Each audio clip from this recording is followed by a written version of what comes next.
தொலைபேசி அழைப்பு முடிந்தது. ஆனால் சுசித்ராவின் வாழ்க்கையில் ஆரம்பமானது ஒரு புதிய போர். எபிசோட் 3. யாதுமாகி நின்றாய். நெஞ்சுக்குள் நேர்ந்த பூகம்பத்தில் சுசித்ரா திகைந்து நின்றது ஒரு சில கணங்களே. ஆனால் அந்த ஒரு சில வினாடிக்குள் இவ்வளவு பெரிய வேதனையை தனக்கு இவன் எப்படி தரலாம் என்ற ஆக்ரோஷம் அவளுக்குள் உண்டது. இந்த முடிவை தன்னிச்சையாக எடுப்பதற்கு விபாகரனுக்கு என்ன உரிமை இருக்கிறது? திருமண நிச்சயமே அவன் தன்னிச்சையாக எடுத்த முடிவு அல்லவே. இரு குடும்பங்களும், முக்கியமாக விபாகரனும் சுசித்ராவும் சந்தித்து உள்ளம் ஒன்றுபட்டு இருவருமாக மனமொத்தி எடுத்த முடிவல்லவா? அதை தனியே அவன் மட்டுமாக எப்படி உடைக்க முடியும்? அதுவும் காரண காரியங்கள் எதையுமே எடுத்து சொல்லி விளக்காமல், அவளது கருத்தையும் ஒப்புதல் கொள்ளாமல் அவனாக இதை எப்படி செய்யலாம்? குரலில் விபாகரன் காட்டிய சினத்துக்கு குறையாத சீற்றத்துடன் கையில் இருந்த தொடர்பிழந்த செல்போனை கருவியை கீழே போட்டாள். என்ன, டெலிஃபோன் தொடர்பை அந்த பக்கம் நிறுத்திவிட்டால் இந்த பக்கம் ரிசீவரை வெறுத்தபடி அவள் கண்ணீர் விட்டு கொண்டிருப்பாள் என்று நினைத்தானா? அந்த மாதிரி கோழையோ முட்டாளோ அவன் அல்லவே.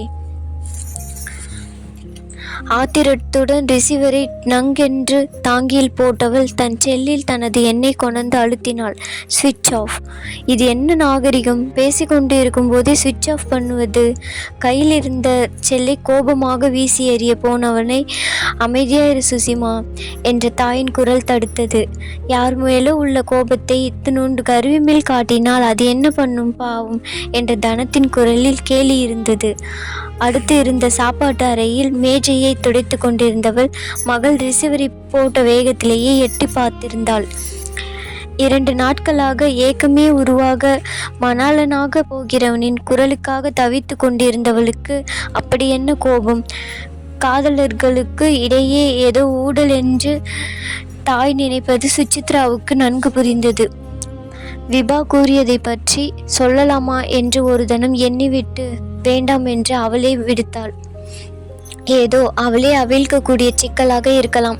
இதற்கு அன்னையை போட்டு வருத்துவானேன்? மகளுக்கு திருமணம் என்று உற்சாகமாக வேலைகளை இழுத்து போட்டுக்கொண்டு மகிழ்ச்சியோடு செய்து கொண்டிருப்பாள். தன்னை அடக்கி கொண்டு, அம்மா, நான் கொஞ்சம் வெளியே போயிட்டு வருகிறேன் என்று தாயிடம் அனுமதி கேட்டாள். திருமணம் நிச்சயமானதிலிருந்து அப்படித்தான், கேளாமல் வெளியே செல்வதில்லை. பக்கத்தில் என்றாலும் செல்லுமிடம் சொல்லாமலும் போவதில்லை. இப்போது பெண் கிளம்புவது எங்கே என்று தனத்துக்கு ஒரு ஊகம் இருந்தது. பொதுவாக மன வேறுபாடுகளை சும்மா விட்டாலே சரியாக போய்விடும் என்று அவளுக்கு தோன்றும். மகள் இருக்கும் மனநிலையில் நீர் பூத்து கொண்டிருக்கும் சிறு பொறியை ஊதி பெருசு நெருப்பாக்கிவிடக்கூடாதே. எதற்குமா? திருமணத்துக்கு 2 வாரம் கூட இல்லை. இப்போது போய் வெளியே சுற்ற வேண்டாமே? சரும் கருத்து அழகு. பொறுமையை இழந்த சுசித்ரா மண்ணாங்கட்டி என்று வெடித்தாள் மகள். அவரானால் திருமணமே வேண்டாம் என்கிறார். இந்த நேரத்தில் சருமமும் அழகும் எப்படி போனால் என்னம்மா என்று கோபமும் கண்ணீருமாக குமுறினாள். என்னது என்று அதிர்ந்தாள் தனம். சுச்சிமா, நீ என்ன சொல்கிறாய் என்று ஒன்றும் புரியாத போல் குளறினாள். உதட்டை கடித்து கொண்டு பேசாமல் நின்றாள் பெண். இதற்குத்தான் சொல்ல வேண்டாம் என்று அவள் எண்ணியது. ஆனால் அவளுக்குமே பெரும் அதிர்ச்சிதானே. ஒரு சின்ன வார்த்தையில் கட்டுப்பாடு தளர்ந்துவிட்டது. கோபத்திலோ தாபத்திலோ எப்படியானாலும் சிந்திய வார்த்தைகளை அள்ளி மறைக்கவா முடியும்? அச்சமும் கலக்கமுமாக திரும்ப திரும்ப கேட்ட தாயிடம் விவரத்தை அவள் சொல்லத்தான் வேண்டியிருந்தது. தாயிடம் மட்டுமல்ல, கடைக்கு போய்விட்டு திரும்பி வந்திருந்த தந்தையிடமும் தான். அவருக்கும் திகைப்புத்தான். காஞ்சிபுரத்துக்கு போய் முகூர்த்தப்பட்டு வாங்கியாயிற்று. ஊருக்கு போய்விட்டு வந்ததும் துணைப்பட்டுடன் இன்றும் சிலதும் வாங்க வேண்டும் என்று அவரிடம் சொல்லிவிட்டுத்தானே தேசிகன் தம்பதி சென்னை விட்டு கிளம்பியதே. இப்போது போய் திருமணத்தை நிறுத்துவது என்றால் அது என்ன விளையாட்டா? தன் செல்லை எடுத்து தேசிகனுடைய எண்ணிற்கு முயன்றார். நாட் ரீச்சபிள் என்று வந்தது. சாருமதினதும் அப்படியே. குடும்ப பெரியவர்களுடன் முதலில் பேசலாம் என்று முயன்றது முடியாமல் போனது. விபாகரனிடம் அவனிடம் மட்டும்தான் விளக்கம் கேட்டாக வேண்டிய நிலை உருவானது. அதை நேரிலேயே போய் முகம் பார்த்து கேட்க எண்ணினார் சுதர்சனம். அப்போதும் மகள் கூட வருவதை அவர் அனுமதிக்கவில்லை. இருக்கட்டும்மா, என்ன காரணம் என்ன என்று கேட்போம், கிடைக்கிற பதிலை வைத்துக்கொண்டு மேலே என்ன செய்வது என்று தீர்மானிப்போம் என்று இல்லாத அமைதியை காட்டிச் சொன்னார் அவர். அலுவலகத்திற்கு விபாகரன் வரவில்லை என்று அறிந்ததும் அவனுடைய தமைக்கை வீட்டுக்கு அவனை தேடிச் சென்றார் பெண்ணுடைய தந்தை. திருமணம் முடியும் மட்டும் தங்களுடனேயே சேர்ந்து வசிக்குமாறு சாருமதி தம்பியிடம் கோரியது சுதர்சனத்துக்கு தெரியும். எல்லோருடனும் சேர்த்து வைத்தே பேசிவிடலாமே. தான் மட்டுமாக நகருக்குள் எங்கே செல்வதானாலும் சுதர்சனம் ஸ்கூட்டரில் தான் செல்வது. பெட்ரோலும் மிச்சம், செல்லும் இடத்துக்கு சீக்கிரமாகவும் போய் சேரலாம். தேசிகன் வீட்டை அடைந்து அழைப்பு மணியை அழுத்திய போது வழக்கை எடுத்து வாதாடும் வக்கீலின் மனநிலையில் அவர் இருந்தார். மகளின் வாழ்க்கை. ஆனால் கதவை திறந்த விபாகரனை பார்த்ததுமே, என்ன மாப்பிள்ளை, உடம்புக்கு என்ன? பதறினார் அவர். செக்க சிவந்திருந்த கண்களும் 2 நாள் தாடியும் கலைந்த தோற்றமும், அவர் பார்த்து பழகிய துடிப்பான இளைஞனுக்கு நேர்மாறான தோற்றம். மாப்பிள்ளை இல்லை, ஆனால் உள்ளே வாருங்கள் சார் என்று அவரை அந்நியப்படுத்தியே உள்ளே அழைத்தான் அவன். அந்த சாரை கவனித்த போதும் அப்போதைக்கு வாதம் செய்யாமல் வீட்டுக்குள் சென்றவருக்கு அங்கும் பெரிய மாற்றம் தெரிந்தது. ஊருக்கு சென்றிருந்த போது சாத்திய ஜன்னல் கதவுகளை திறந்திராதலால் இருட்டாக தெரிகிறதே. ஏதோ வாங்கி சாப்பிட்டதற்கான அடையாளம் அப்படியே இருந்தது. அவனுடைய தமக்கை சாருமதி இருக்கும் இடம் இப்படி இருக்காதே. அவர்கள் எங்கே போயிருப்பார்கள்? அதுவும் அவருடைய மாப்பிள்ளை இந்த நிலையில் விட்டுவிட்டு பிள்ளைகளை பள்ளியில் விட போயிருக்கிறார்கள் போல. இப்போதுதான் பவி நிர்மலை தலைமை ஆசிரியையிடம் எடுத்து சொல்லி பள்ளியில் விட்டுவிட்டு வந்தேன் என்றான் உணர்ச்சியற்ற குரலில். தலைமை ஆசிரியையிடம் எதற்காக சொல்வது, என்ன சொல்வது? அது புரியாவிட்டாலும் தொடர்ந்து அக்காவும் அத்தானும் பின்னாடி வருகிறார்கள் போல என்று வினவினார் சுதர்சனம். கண்மூடி திறந்தவன் உட்காருங்கள் என்று சோபாவை காட்டிவிட்டு தானும் அமர்ந்தான். தலையை ஒரு கையால் தாங்கியபடி, அவர்கள் வரமாட்டார்கள் என்றான் சுருக்கமாக. மீண்டும் புரியாமல் கேள்வியாய் நோக்கினார் பெரியவர். ஊருக்கு போன மறுநாள் ஒரு விபத்தில் அக்கா அவர்கள் இருவரும் ஒன்றாக கடவுளிடம் போய் சேர்ந்து விட்டார்கள் என்றான் உணர்ச்சி மரத்த குரலில். ஐயோ ஆண்டவனே என்று கூவிவிட்டார் சுதர்சனம். சில விஷயங்கள் தெளிவான போதும் புரியாதது அதிகமாகவே இருந்தது. ஒரு வார்த்தை சொல்லி இருக்கலாமே மாப்பிள்ளை, நாங்கள் வந்து ஏதேனும் உதவிகள் செய்திருப்போமே என்று வருந்தினார் அவர். அதுதான் உதவிக்கு இடமில்லாதபடி எல்லாமே முடிந்து விட்டதே. மற்ற வகையில் அத்தானுடைய நண்பர் சந்தானம் சார் தேவையானது முழுதும் பார்த்து கொண்டார். வேறு செய்வதற்கு ஒன்றும் இல்லை, வேற எதுவும் தோன்றவும் இல்லை. மனது ஆறாமல் ஆனாலும் மாப்பிள்ளை என்றவரின் பேச்சை கையை உயர்த்தி தடுத்து நிறுத்தினான் விபாகரன்.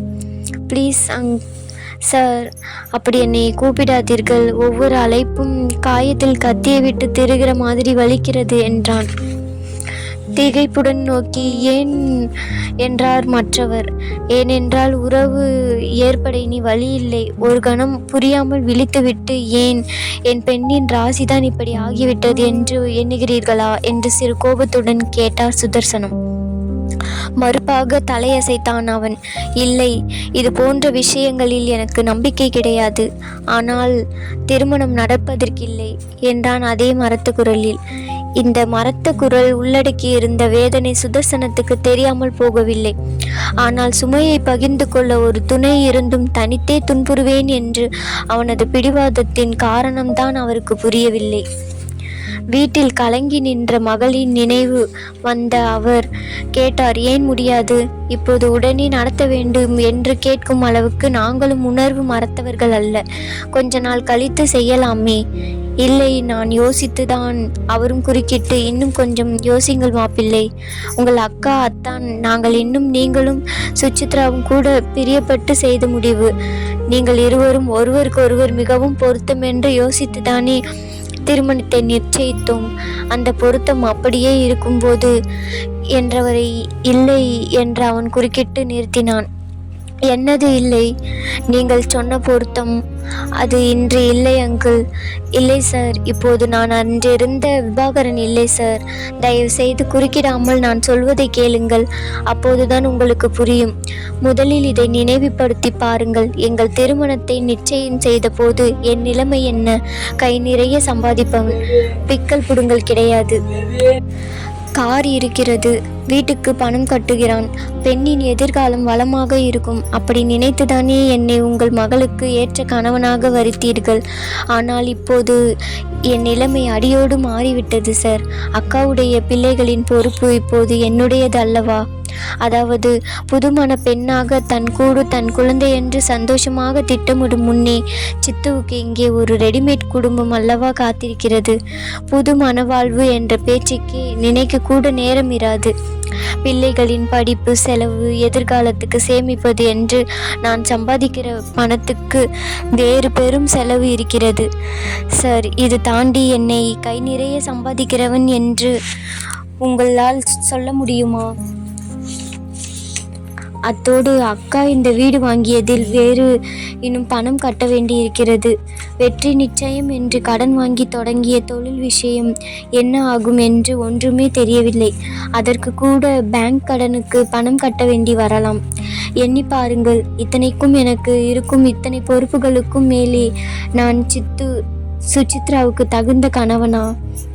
சினிமாக்களில் வருவது போல நீ ஆண் பிள்ளை என்பதுதான் போதாதா என்று நீங்கள் கேட்க மாட்டீர்கள் என்று நினைக்கிறேன். அதே போல இந்த பொறுப்புகள் எதையும் உதறிவிட்டு வருமாறு கூறவும் மாட்டீர்கள் என்று நம்புகிறேன். சொல்லுங்கள் சார். அடியோடு மாறிவிட்ட எனது இந்த நிலையில் சுசித்ராவை மணப்பது அவளுக்கு நான் செய்வது துரோகம் அல்லவா? இது நியாயமானதாகுமா? ஆகாது என்று யோசித்தான் நான் இந்த முடிவை எடுத்தேன். எனக்கும் எவ்வளவோ வேதனை தான். ஆனால் என் மகிழ்ச்சிக்காக சித்துவுக்கு அநியாயம் செய்ய என்னால் முடியாது. நல்ல வேளையாக இது பற்றி பேச நீங்கள் வந்தீர்கள் சார். அவள் வந்து அழுதாலோ ஆத்திரப்பட்டாலோ என்னால் இவ்வளவு தெளிவாக பேச முடிந்திருக்காது. ஆன்ட்டியும் புரிந்து கொள்வார்கள். ஆனால் சுசியிடம் ஃபோனில் கூட எப்படியோ உளறி கொட்டித்தான் பேசி முடித்தேன். சென்னைக்கு திரும்பி வரும்போது இரவு முழுவதும் பெரும் வேதனையை ஒதுக்கி வைத்து பலமுறை யோசித்து நான் எடுத்த முடிவு இது சரிதான் என்று இப்போது உங்களுக்கு புரிந்திருக்கும். உங்கள் மகளுக்கும் புரிய வையுங்கள். நீங்கள் சொன்னால் கேட்பாள், கேட்கக்கூடும். ஆனால் எப்படியும் என் முடிவில் மாற்றம் இராது என்று பேச பேச தெளிந்துவிட்ட குரலில் உறுதியாக கூறி முடித்தான் விபாகரன். சற்று நேரம் அங்கே பேச்சு சத்தமே இல்லை. ஒரு பெரும் மூச்சால் நிசப்தத்தை கலைத்த சுதர்சனம் வருத்தத்துடன் கூறினார், இது போல நேராமல் இருந்திருக்கலாம். ஆனால் கடவுளுடைய சித்தம் யாருக்கு புரிகிறது என்றார் மெதுவாக. ஒப்புவது போல பேசாதிருந்தான் விபாகரன். அவனது நெஞ்சுக்குள் ஓடுவதும் அதே கேள்விதானே. அவர் மெல்ல எழவும் விபாகரனும் கூட எழுந்தான். ஒரு நல்ல மாமனராக இருக்க வேண்டும் என்று ஆசைப்பட்டேன், கொடுத்து வைக்கவில்லை. நல்ல நலன் விரும்பியாக வேணும் இருக்கலாம் அல்லவா? நான் ஏதாவது உதவி செய்ய கூடுமானால் தயங்காமல் கேட்க வேண்டும் என்று கோரினார். ஆனால் மறுப்பாக தலையசைத்தான் விபாகரன். வேண்டாம் சார், கிளீன் கட் என்பார்களே, அதுபோல அடியோடு ஒதுக்கி விடுவதுதான் நல்லது. கண்ணில் பட்டு கொண்டே இருந்தால் சுசித்ராவால் என்னை மறக்க முடியாது. நானும் மனிதன் தானே அங்கிள். என் மனதும் சலனப்பட்டு விடலாம். இவ்வளவு யோசனையும் எடுத்த முடிவும் எல்லாம் வீணாகிவிடக்கூடும். வேண்டாம். தன்னை மீறி வந்த அங்கிள் அவன் எடுத்திருக்கும் முடிவு சரியானதே எனும்போது அப்படிப்பட்ட சலனப்பட வாய்ப்பு தரலாகாது. விபாகரன் என்றால் சூரியன், விபு என்றால் கடவுள் என்று தமிழ் அகராதியில் அர்த்தம் பார்த்தோம். நீங்கள் அந்த கடவுளாகவே என் பெண்ணுக்கு நன்மை செய்ய நினைக்கிறீர்கள். நான் வேறு என்ன சொல்லட்டும் என்ற சுதர்சனம் அதற்கு மேல் எதுவும் பேசாமல் கிளம்பி போனார். அவர் கண்ணுக்கு மறையும் வரை விபாகரன் பார்த்து கொண்டே நின்றான். அவனது தீர்மானம்தான். ஆனால் அதை ஒத்துக்கொண்டு அவர் செல்லும்போது அவனுக்கு இப்படி வலிக்கலாமா? கடவுளாமை கடவுளுக்கு வலிக்குமா? ஆனால் அவனுக்கு என்ன வலித்தாலும் சுசித்ரா சுகமாக இருந்தால் அவனுக்கு போதும். சுதர்சனம் வீட்டுக்கு திரும்பி வந்து விபத்து விபரத்தை சொன்னபோது பெண்கள் இருவருமே அதிர்ச்சியில் உறைந்து போனார்கள். என்ன கொடுமை, என்ன பரிதாபம் என்று வருந்தி மருகினார்கள். ஆனால் அப்பா, என்று பார்வையாலேயே மகள் மேலே தன் விஷயம் கேட்க விபாகரன் சொன்ன மற்றவைகளையும் பற்றி சுதர்சனம் எடுத்துச் சொன்னார். பிரமிப்புடன் கேட்டிருந்த தனம் திடுமென ஐயோ ஆமாமில்லை என்று கூவினாள். மாப்பிள்ளை சொல்வது சரிதானே, கைக்கும் வாய்க்குமாக இழுத்து கட்டி சமாளிக்கும் நிலையல்லவா நம் சுசிமாவுக்கு நேர்ந்திருக்கும். நல்ல வேளை கடவுள் காப்பாற்றினார் என்று ஆறுதலோடு கூறினான். தாயை ஒரு தரம் முறைத்து பார்த்த சுசித்ரா தந்தையின் கையிலிருந்து ஸ்கூட்டர் சாவியை பிடுங்கிக் கொண்டு வேகமாக வீட்டை விட்டு வெளியே சென்றாள். ஐயோ, அவளை தடுத்து நிறுத்துங்கள், சும்மா இருக்கிறீர்களே, சுசி எங்கே போகிறாள் என்று தெரியவில்லையா என்று பதறினாள் தனம். தெரிகிறது, மாப்பிள்ளையிடம்தான் போகிறாள். அதுதானே, போகட்டும், போய் வரட்டும். இங்கே நாம் என்னதான் விலக்கி திரும்ப திரும்ப எத்தனை முறை சொன்னாலும் நம் பெண் ஒத்துக்கொள்ள மாட்டாள். மாறாக நம்மீதுதான் கோபப்படுவாள். அங்கே மாப்பிள்ளை காரண காரியத்தோடு சொல்லும் போதுதான் அதை கொஞ்சமாவது ஏற்க தோன்றும். மாப்பிள்ளை என்று அழைத்தால் காயத்தில் கத்தியை விட்டு திருகுவது போல வலிக்கிறது என்றார். அவள் மேல் அவ்வளவு ஆசை. அவளிடம் பேசுவது அவருக்கு இன்னும் அதிக வேதனையாகத்தான் இருக்கும்.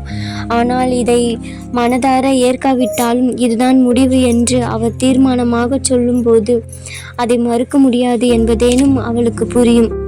போய் வரட்டும் என்றார் சுதர்சனம். ஒரு சிறு மௌனத்தின் பின், ஆனால் எனக்கு ஆச்சரியமாக இருக்கிறது. இதையெல்லாம் நாம் எண்ணி பார்த்து சுசியின் எதிர்காலத்துக்கு நல்லதில்லை என்று இந்த கல்யாணத்தை நாம் தானே நிறுத்தி இருக்க வேண்டும்.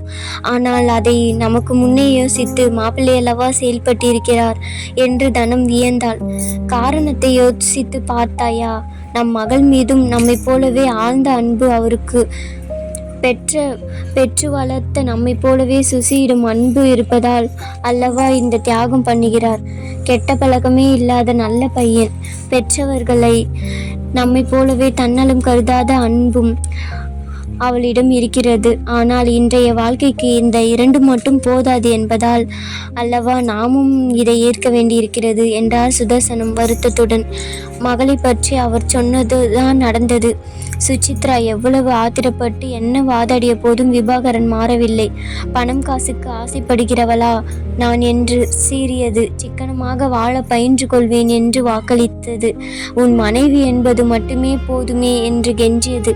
எதற்கும் அவன் அசைந்து கொடுக்கவில்லை. தான் யோசித்ததை எல்லாம் பொறுமையாக அவளுக்கு எடுத்து சொன்னான்.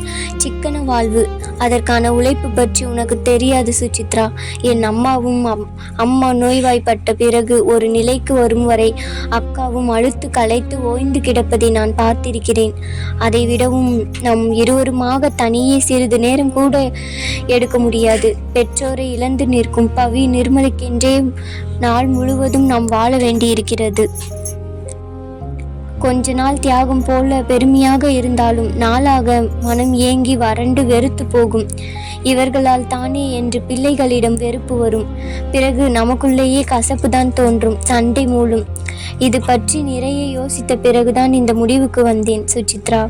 எனவே என்னை மறப்பதுதான் உனக்கு நல்லது. இரக்கமற்று சொல்கிறீர்களே, உங்களை எப்படி மறப்பேன் என்று கண்ணீர் விட்டாள் சுசித்ரா. தொண்டையில் அடைத்ததை விழுங்கி கொண்டு அவன் சொன்னான். இப்போது இதை ஒப்ப உனக்கு மனம் வராது. ஆனால் வேறு ஒருவனை மணந்து வாழும்போது எல்லாம் சரியாகி போகும். இப்படி சொல்ல உங்களுக்கு வெட்கமாக இல்லையா என்று சீறினாள் சுசித்ரா. என்னிடம் என்னென்ன பேசியிருப்பீர்கள், அதை வைத்து என்னென்ன கனவுகள் கண்டிருப்பேன். அதன் பிறகும் வேறு ஒருவனை கணவனாக ஏற்க என்னால் எப்படி முடியும் என்றான் அழுகையும் ஆத்திரமுமாக. குரலையும் முகத்தையும் வெகுவாக கட்டுப்படுத்தி கொண்டு விபாகரன் பேசினான்.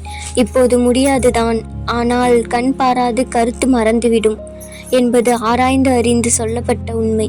உனக்கும் கொஞ்ச நாளில் இதெல்லாம் மறந்து எல்லாம் சரியாகிவிடும். அப்புறம் இன்னொன்று, நாளையிலிருந்து நான் வேலைக்கு போய்விடுவேன். மற்ற நேரத்தில் பவியும் நிர்மலும் வீட்டில் இருப்பார்கள். அவர்கள் முன்னிலையில் எதுவும் பேச வேண்டாம், நன்றாக இராது. அதனால் இனி இங்கே வந்து என்னை சந்திக்க முயற்சி செய்யாதே என்றான் சற்று அழுத்தமாக. அதாவது முகத்தில் விழிக்காதே என்கிறான். விருட்டென எழுந்து சுசித்ரா திரும்பி பாராமல் வெளியேறினாள். கல்லாக இருந்த அவளது முகத்தை பார்த்த பெற்றோர்கள் சென்று வந்தது பற்றி அவளிடம் எதையும் கேளாமல் விடுத்தார்கள். அவளது மனம் வேறு விஷயங்களில் ஈடுபட அவர்களால் ஆனதை செய்தார்கள். தொடர்ந்து பல நாட்கள் அந்த கல் முகத்துடனே சுசித்ரா வளைய வந்தாள். இந்நிலையில் அவர்களது திருமண நாள், அதாவது திருமணம் நடப்பதாக இருந்த நாள் இறுக்கத்துடன் விடிந்தது.